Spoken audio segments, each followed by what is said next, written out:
श्रविस्रवज्रन्नो यशसा पृथिव्यामिनुचचा अहिमरचन्दनो स्वराज्यम्। ॐ शान्ति शान्ति शान्ति।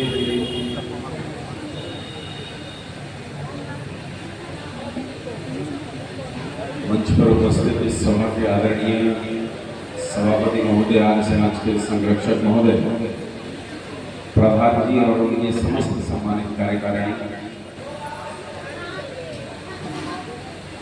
इस सभा परिसर में उपस्थित आदरणीय आचार्य पंडित हरिशंकर अग्निहोत्री जी, मेरी बड़ी बहन आदरणीय अलका आर्य जी, गुरुकुल विश्वारा मूर्ति रोहतक से पधारी हुई आचार्य अंजलि जी और उनके साथ उपस्थित सभी ब्रह्मचारिणियां, मंच पर उपस्थित सभी विद्वत और गणमान्य बंधु, मेरे सम्मुख उपस्थित मुझसे बड़े आयु और अनुभव के धनी अग्रजों, अनुजों, भ्राताओं, माताओं और भाइयों, अच्छा आओ चर्चा करेंगे, पर इससे पहले थोड़ी सी व्यवस्था बनाते हैं, है ना। बिक्री व्यवस्था में काम नहीं चलता है। जो लोग पीछे बैठे हैं उनके सामने कुर्सियां खाली पड़ी हैं, वो आगे आओ। देखो जो पीछे बैठे आप इसे तो कह रहा हूँ, आप सुनिए नहीं, देखो आप उठ के आगे आओ, मेरे पास आओगे तो इंटरेक्शन अच्छा बनेगा। यहाँ आओ, दूर दूर से इंटरनेट चला जाता है, फिर बात ठीक नहीं होगी, आवाज कट कट के आएगी, है।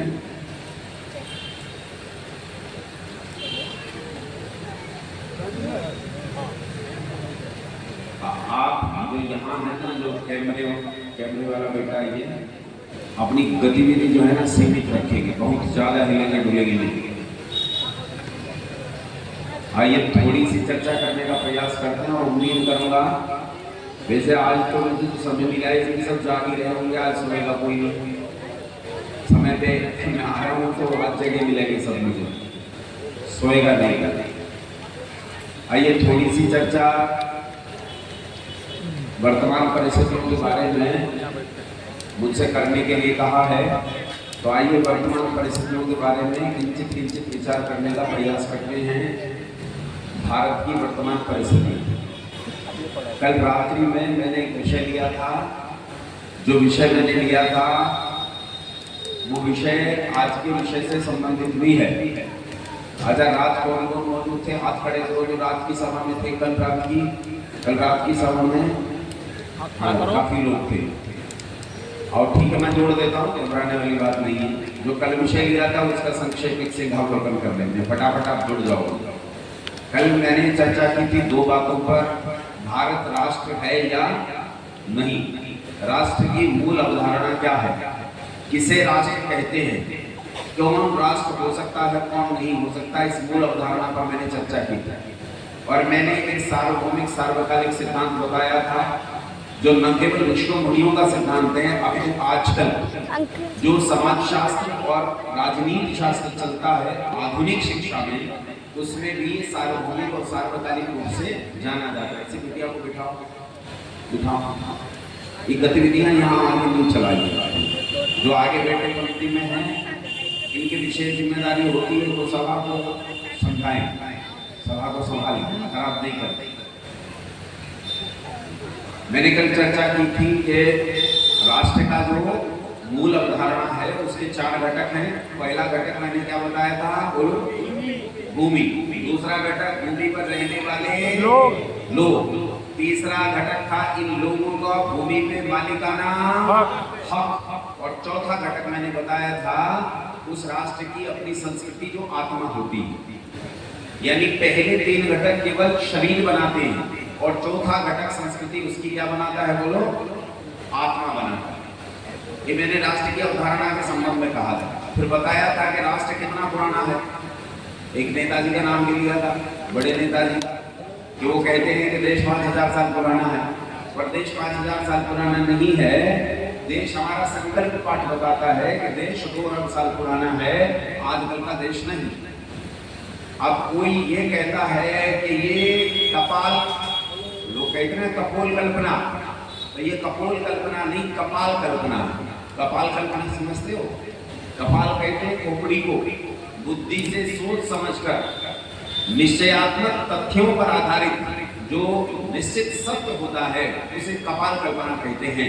ये कपोल कल्पना नहीं है, कपाल कल्पना है, सोच समझकर विचार करके। कल मैंने भारतीय संविधान और दंड व्यवस्था के अंतर्गत एविडेंस एक्ट क्या कहता है और भारतीय संकल्प पाठ यज्ञ का क्या कहता है वो आपके बीच में बताया। हमारे देश में जो पंडित जी लोग होते हैं, पुरोहित लोग होते हैं, उन्होंने जीवन में दुख ढोया के सुख ढोया, दरिद्रता ढोई के संपन्नता ढोई, लेकिन उन्होंने इस संकल्प पाठ से हमारे देश की उस परंपरा को अक्षुण्ण रखा है और याद दिलाया कि हमारा देश 1000, 2000, 4000 साल का नहीं है। दुनिया में छोटे देश हैं जो आज तक में पैदा हुए। भारत की आयु है एको वृंदा षण्णवति कोटयो अष्टौ लक्षाणि त्रिपंचाशत् सहस्राणि षड्विंशत्याधिक संवत्सरे। 1,96,08,53,126 वर्ष। और सुनो, ये दुनिया की प्राचीनतम पुस्तक में हमें बताया है, इसकी रजिस्ट्री हमारे नाम, इस जमीन का बैनामा हमारे नाम है, रजिस्ट्री हमारे नाम है भाई, रजिस्ट्री दी गई है। बाहर जब वापस निकलोगे तो जिधर कार्यालय है उधर सामने वाली दीवार पर रजिस्ट्री लिखी हुई है। दुनिया में ईसाई, मुसलमान, यहूदी, बहाई, बौद्ध, सिख, जैन, पारसी, दुनिया में वो लोग जो सनातन धर्म से किंचित किंचित हट गए हैं, दूर चले गए हैं इस लंबी कालावधि में, वो सब मानते हैं कि संसार की लाइब्रेरी की सबसे प्राचीन पुस्तक वेद है। सब मानते हैं कि दुनिया की लाइब्रेरी की सबसे प्राचीन पुस्तक वेद है और वेद में हमारे नाम इस भूमि की रजिस्ट्री है। क्या कहा है वेद भगवान ने? कहा है अहम भूमि ददा मार्याय, मैं यह भूमि आर्यों को देता हूँ। किसे देता हूँ ये भूमि? आर्यों को देता हूँ। भैया हमारे नाम बैनामा है, रजिस्ट्री है, इसलिए जमीन हमारी है, लोग हैं हमारे, इस जमीन पे मालिकाना हक हमारा है और हमारे पास वर्णाश्रम संस्कृति है, राष्ट्र हमारा है। आज से नहीं है, 2 अरब साल से।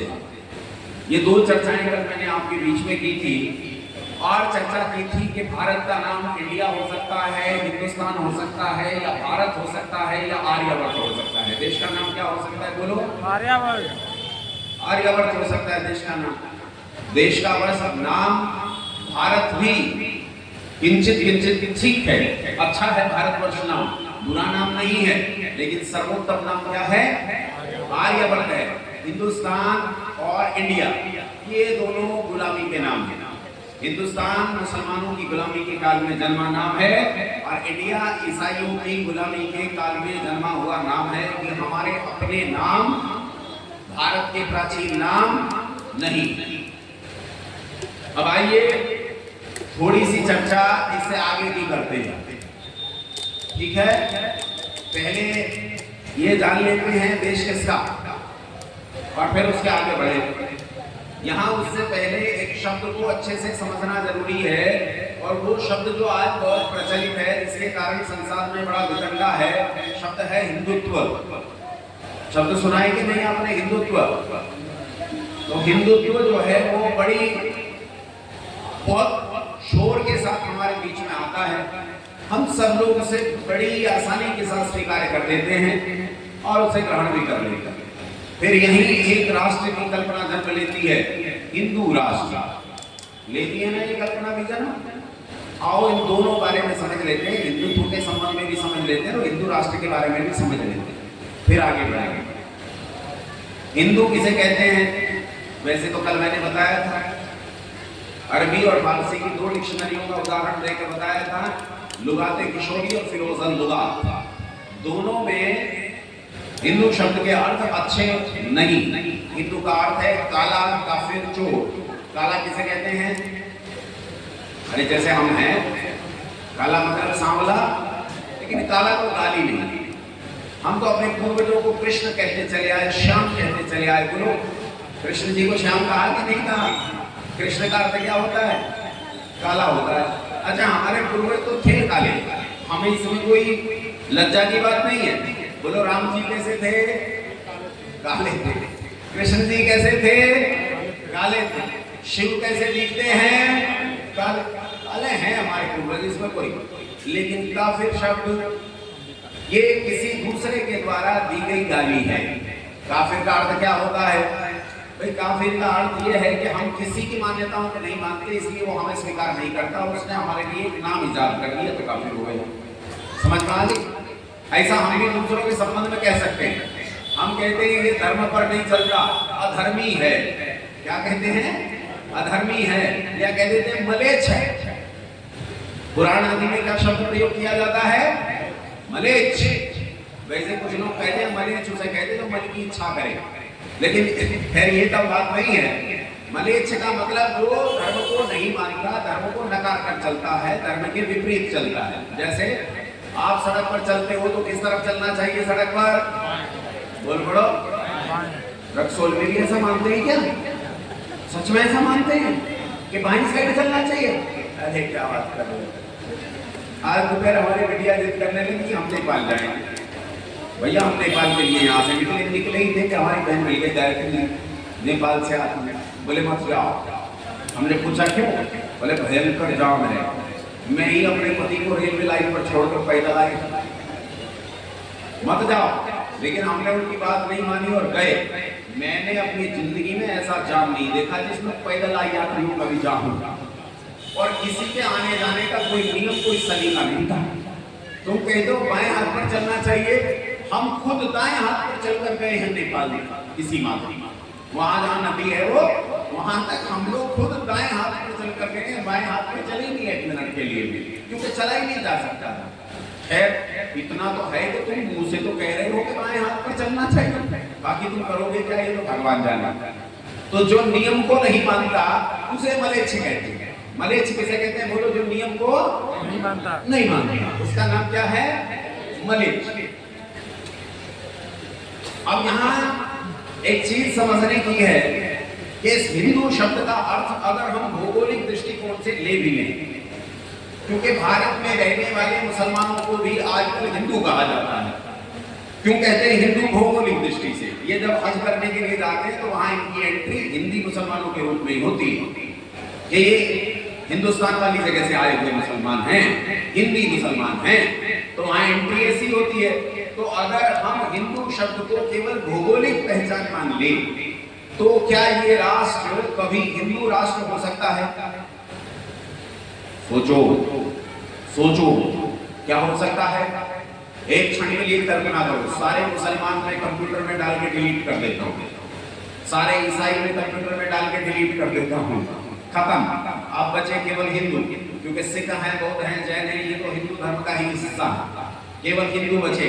आप मुझे ये बताओ, अब हिंदू राष्ट्र हो सकता है क्या? ये ऐसे डरे मत बैठे, मुंडी हिलाया कर। अरे वीडियो मेरा बन रहा है, फांसी मैं चढ़ूंगा, गोली लोग मुझे मालूम, क्यों डरे हुए? वीडियो तो मेरा जाएगा ना, मरूंगा तो मैं, तो तुम क्यों डरे हुए? बोलो, अगर केवल हिंदू भारत में रह जाए तब ये हिंदू राष्ट्र हो सकता है क्या? है? हो सकता है, हो सकता है। पहले से ही है, पहले से ही है, पैदाइशी हिंदू राष्ट्र है। हालांकि हिंदू शब्द की पैदाइश की अवधि 1450 साल है, लेकिन पहले से हिंदू राष्ट्र है। आओ इसे समझने का यत्न करते हैं। अच्छा ये बताओ, हिंदू ईश्वर एक मानते हैं कि अनेक मानते हैं? निजी गड़बड़ नहीं चलेगी। एक मानते कि अनेक मानते हैं? अच्छा ये बताओ, हिंदुओं में शैव मत है कि नहीं है? वैष्णव मत है कि नहीं है? शाक्त मत है कि नहीं है? उनमें भी खंड है कि नहीं है? अब अगर आपको किसी एक देश को सांप्रदायिक देश बनाना है तो किसी एक पुस्तक को धर्म ग्रंथ घोषित करना पड़ेगा, और किसी एक ईश्वर को मुख्य ईश्वर मानना पड़ेगा, जिसकी ईश निंदा करने पर फांसी दी जा सकेगा। तो कौन से ईश्वर को मुख्य मानोगे जिसकी ईश निंदा करने पर फांसी दे दी जाए? शैवों का मानोगे तो वैष्णव नहीं मानेंगे, वैष्णवों का मानोगे तो शाक्त और शैव नहीं मानेंगे, शाक्तों का मानोगे तो वैष्णव और शैव नहीं मानेंगे, इन्हें मनाओगे। और कौन से ग्रंथ को एक धर्म ग्रंथ घोषित करोगे जिस पर ईश निंदा का कानून होंगे, इस धर्म ग्रंथ के खिलाफ बोलने पर तुम्हें फांसी पर चढ़ा दिया जाएगा। है कोई विचार? ऐक्य का कोई विचार हिंदुओं में है? उल्टा हम तो क्या कहते हैं, अनेकता में एकता हमारी विशेषता, अनेकता में एकता। अच्छा एक बात बताओ, अनेकता में एकता कभी हो सकती है? हैं? अरे अनेकता का तो जन्म भी तब होता है जब एकता के खंड खंड टुकड़े कर दिए जाएं, तब अनेकता जन्म लेती है। एकता में ही एकता होती है, अनेकता में कभी एकता नहीं होती। हिंदू राष्ट्र का इस देश में सबसे पहले यदि कोई विचार लेकर आया, सबसे पहले किसी ने हिंदू राष्ट्र की व्यवहारिक कल्पना दुनिया के सामने रखी, तो वो केवल एक था, उसका नाम था स्वामी दयानंद सरस्वती। और क्या कल्पना लेकर आया था सुनो, उसने कहा था एक ईश्वर, एक धर्म ग्रंथ, एक भाषा, एक भाव, एक उपासना पद्धति, एक राष्ट्र, एक विचार। जब तक नहीं बनाओगे तब तक ये राष्ट्र ऐक्य के सूत्र में नहीं बन सकता। ऋषि दयानंद ईश्वर अनेक मानते थे कि एक मानते थे? क्या नाम था ईश्वर का? अरे जोर से बोलो। ओम। क्या नाम है ईश्वर का? ओम। ईश्वर धर्म ग्रंथ अनेक, स्वामी दयानंद धर्म ग्रंथ अनेक मानते थे कि एक मानते थे? क्या नाम था धर्म ग्रंथ का? वेद। ईश्वर स्वामी दयानंद सरस्वती उपासना पद्धति अनेक मानते थे कि एक मानते थे? एक उपासना पद्धति, अष्टांग योग, दूसरा कुछ नहीं। एक भाषा, हिंदी पर छोड़ दिया, खुद की भाषा हिंदी नहीं थी, खुद की भाषा संस्कृत, जिनमें पैदा हुआ उनकी भाषा गुजराती, लेकिन तब भी किसे स्वीकार किया? जो इस देश के अधिसंख्य वर्ग को आपस में जोड़ती है, कनेक्ट करती है, इस भाषा को स्वीकार किया। एक भाषा, एक भाव, एक राष्ट्र, एक विचार जब तक नहीं होगा तब तक तुम इस राष्ट्र को ऐक्य के सूत्र में नहीं बांध सकते, और जब तक इस राष्ट्र को ऐक्य के सूत्र में नहीं बांधा जा सकता तब तक बंधुओं ये राष्ट्र एक साथ आगे नहीं बढ़ सकता। इसलिए हिंदुत्व की व्यवहारिक कल्पना अगर किसी चीज में है तो वो आर्यत्व में है। हिंदुत्व का वास्तविक नाम क्या है बोलो? आर्यत्व है। और हिंदू राष्ट्र की व्यवहारिक कल्पना यदि कोई है तो वो आर्य राष्ट्र है। आर्य राष्ट्र होकर ही ये राष्ट्र हिंदू राष्ट्र हो सकता है, दूसरा कोई तरीका नहीं। ये बात समझ में आई कि नहीं आई? यहां तक बात समझ में आई कि नहीं? अब आगे बढ़ो।